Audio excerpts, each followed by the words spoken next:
All right. What's going on, Nation of Doers? This is coming to you from my vehicle. Shows you how crazy things have been for me to the point where I'm recording podcasts while I'm driving. But I love technology because I'm safe, I'm free, everything's good. But you got to get it in where you can get it in. But the reason for this podcast today is it's the fourth quarter. The time is here. This is the time. This is the time when you got to do what you got to do.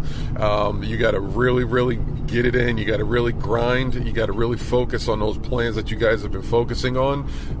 This year has been like no other year that we've seen in a long time. And then the events that have obviously transpired are, history-breaking events.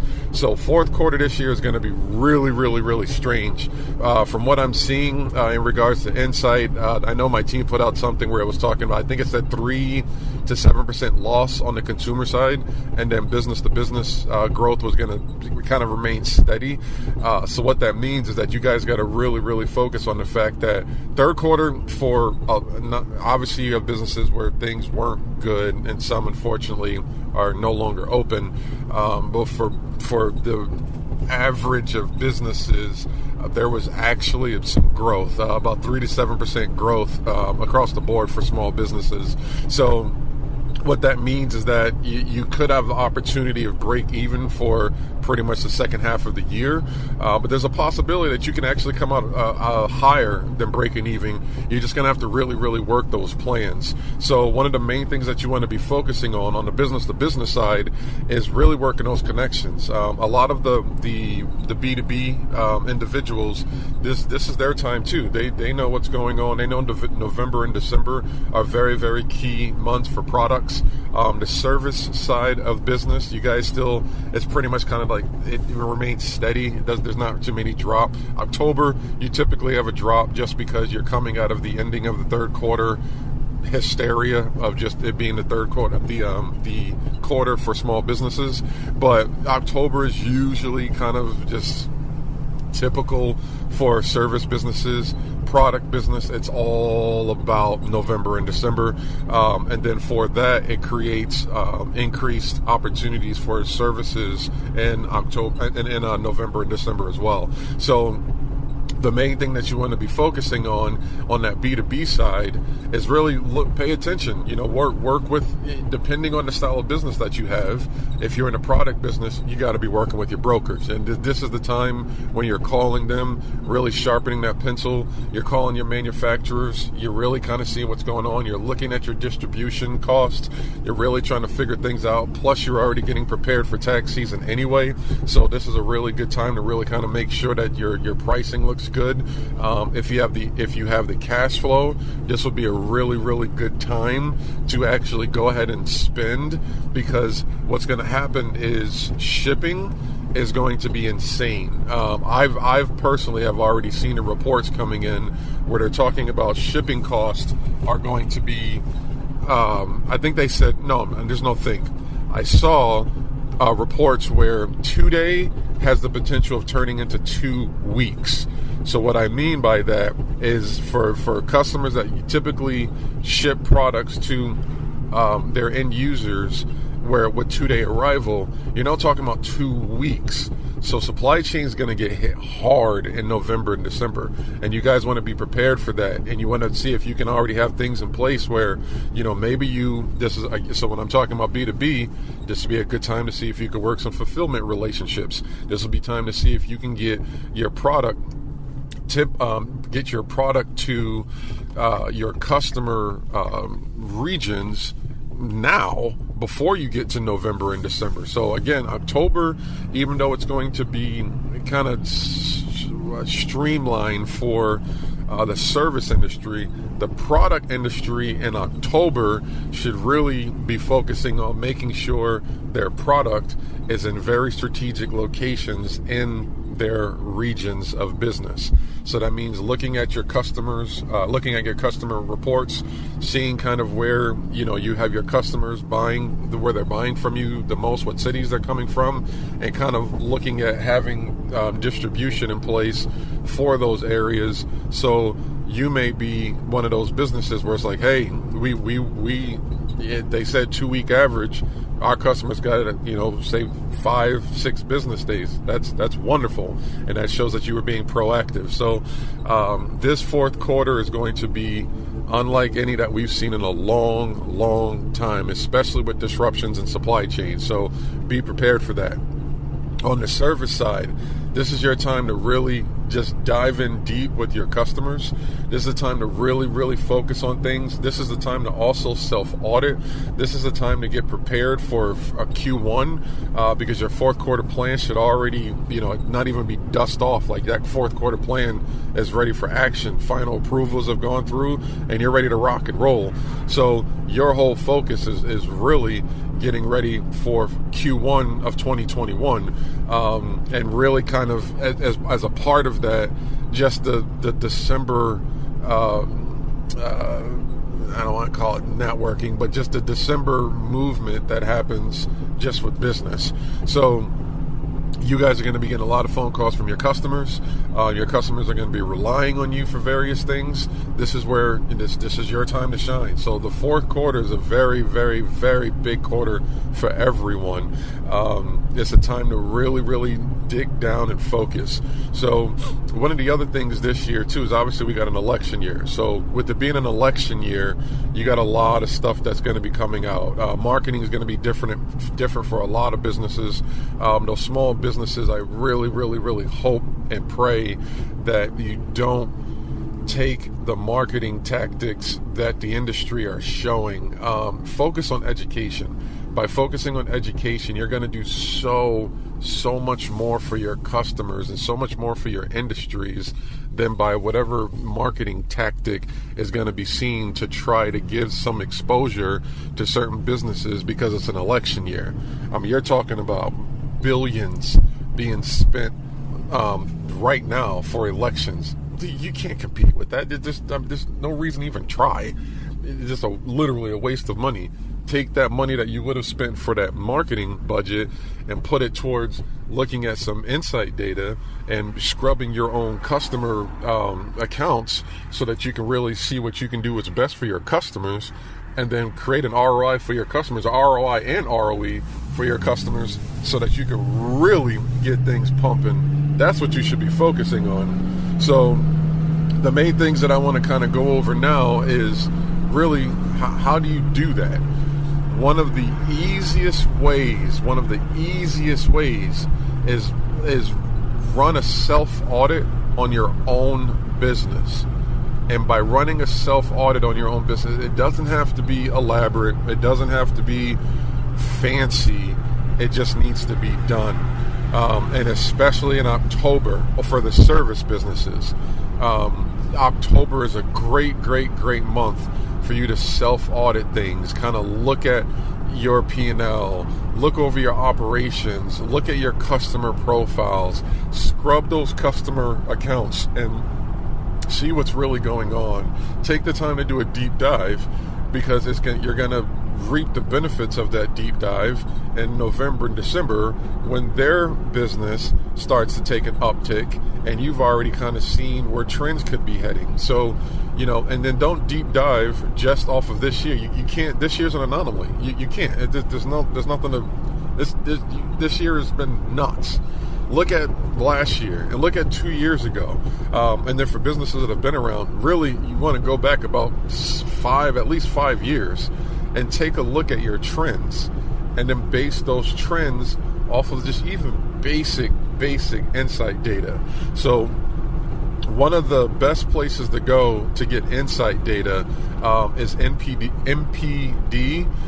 When you look at their website, you'll actually be able to kind of see, like they'll give you basic information for free. Not everything you have to pay for. So, but you got to be willing to look.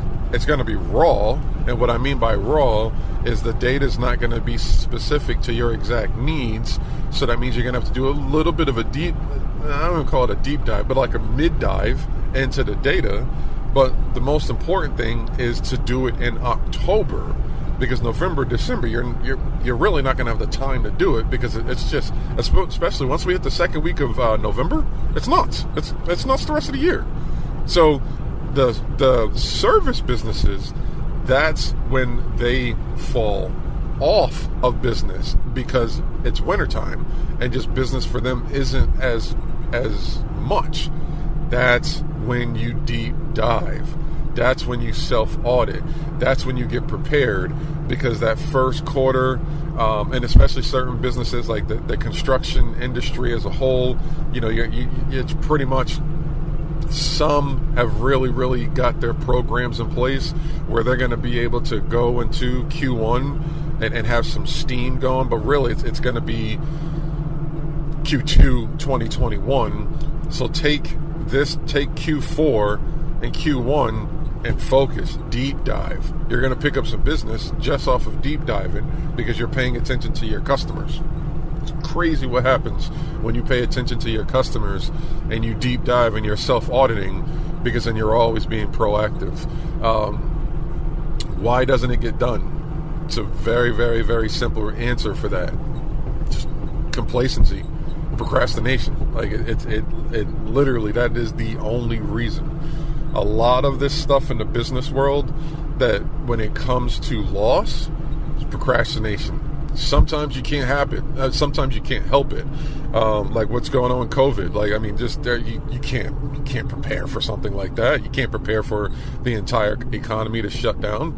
But if you look at it though, and if you were really paying attention, the economy was booming. Like the U.S. economy before COVID was absolutely booming. And here we are getting ready to go into Q4, and the economy is already showing upticks back again after COVID. So I mean, that just shows you, like, America is like, America's not going to just, there's no slouch. They know what to do.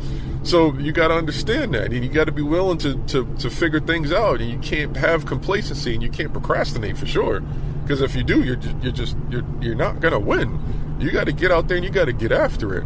So the main thing that I want to continue to kind of express in this podcast today, and especially this is the first one I've done while driving, but I kind of like it because it keeps me hyper-focused on my subjects, because I'm also hyper-focused on the road. So I may end up doing this a little bit more, especially when I do the solo ones. But the other part that you guys want to be taking a look at are your systems. The more and more businesses that I've been communicating to lately, they're over focusing on the terminology and description of the word systems. A system could be anything. I mean, it literally could be a big pen and some college rule notebook. The system is that you actually write in that bad boy when you need to, based off of customer meetings that you're having, and then you have a plan to process what you've written. I mean, that's a system and process. That is. It's not the best one because you don't have any form of automation, and then you're pretty much doing double work. But I understand that there are industries out there that pen and paper is what they've known, and they've got it down so good that they know how to be efficient with it. So if your system is pen and paper, and you have efficiency, and you're having growth off of pen and paper, enjoy it. You're not going to have the same growth as if you had an electronic system and process. It's just the way it is. But hey, kudos to you for being like, hey, I'm having incremental growth and my business is good. Hey, kudos to you. Hats off to you. But for the businesses that are listening to podcasts and that follow me online and are just trying to figure out different ways that they can do things within their business, electronic systems are king. I mean, we're in the digital age. It comes with the territory. But you do not have to be elaborate. You need, most businesses in the small to medium arena, a cap of like 10 at cap. Now small businesses with less than, I would say, 40, 50 employees, you really can get by with like 6 or 7. Businesses above that, depending on the style of business, you're going to probably have a few more systems than that in place. But when was the last time that you self-audited your systems? When was the last time you scrubbed your customer profiles and really understood what's going on with your customers' accounts? When's the last time that you looked at your customer accounts and compared them to customer accounts of equal or similar revenue streams, so that you can actually see the trends that are going on between your own customers? That is where the needle gets moved. That is the place to look. Unfortunately, many go to, I picked up a customer, it's time for me to market some more so that I can pick up another customer. It's like 10, I think, I don't know the data on this one, so I'm just throwing out a number. I don't know if it's 100% correct, but I feel, and I'll track it down and I'll have it in another podcast, or I might put it out just in a blog post or something, but I feel like the data is still around 10% more in cost to pick up a new customer. And then in COVID, I know that number skyrocketed, probably at least 10, another 15%. So you're talking 20-ish% to pick up a new customer. Where how much does it cost to keep your existing customer, really turn that customer into a potential referral that's now helping your business grow? That you got labor costs there. I'd much rather have labor costs than the cost of marketing to try to pick up another customer without even understanding my existing customers and the trends that they're showing from my existing customers. It's the same exact thing that you small businesses really should be focusing on.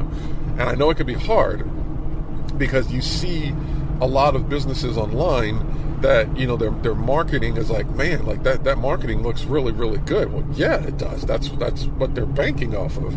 But it's not cheap. You can get it done at a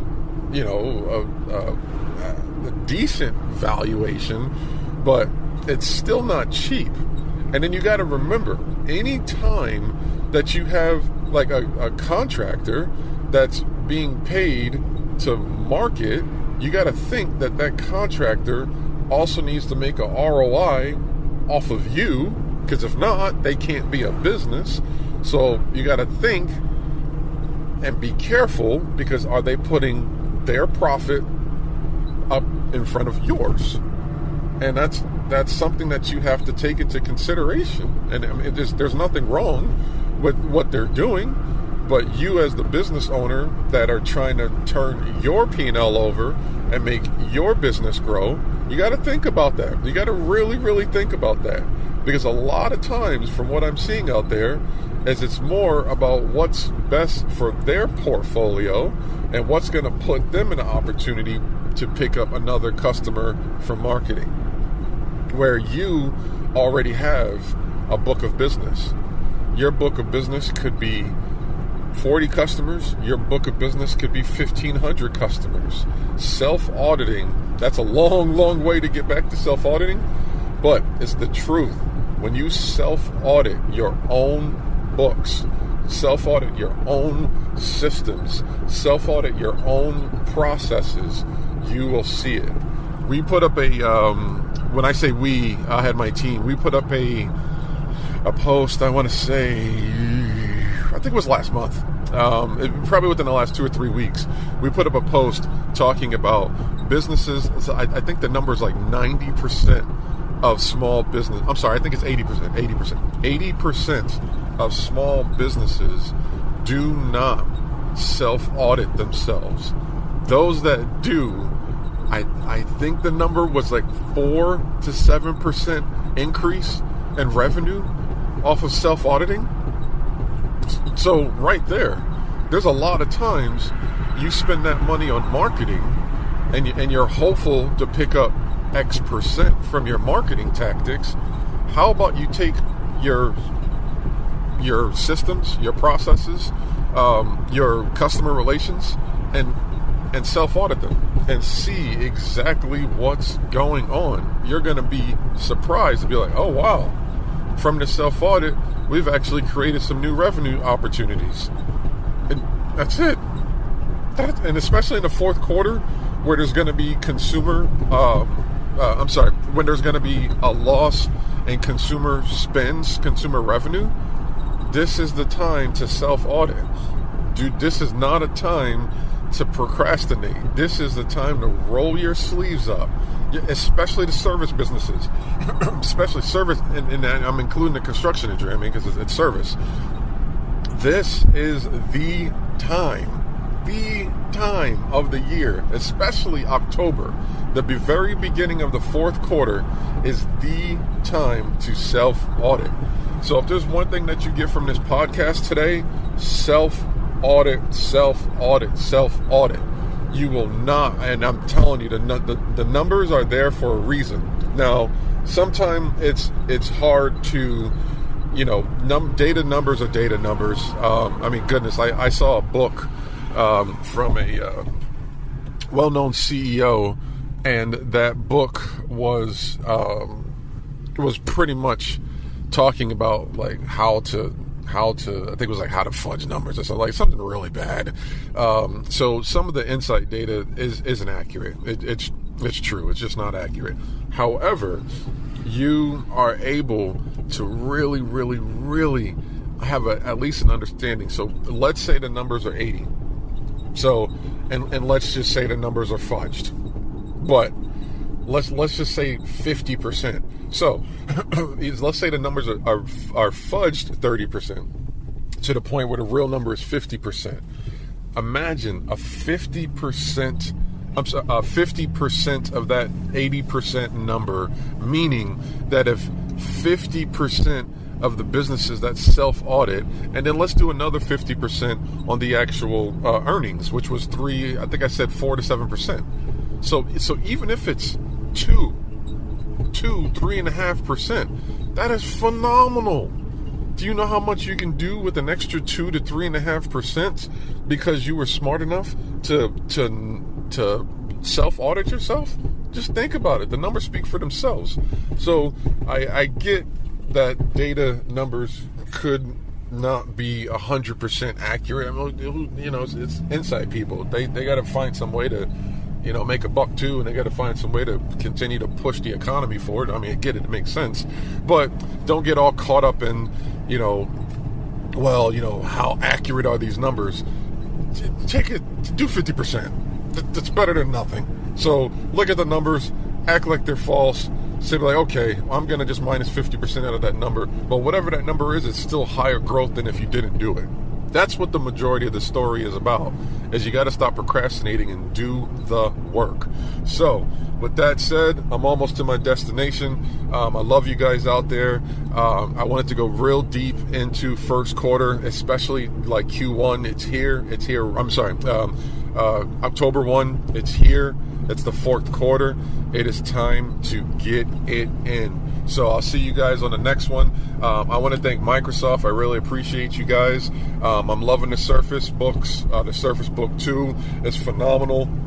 If you guys have not tried the Surfaces, it is well worth your money to try that machine. I use it myself. I love it. I'm so thankful for it. It's an amazing piece of machinery. So check them out. See you guys later.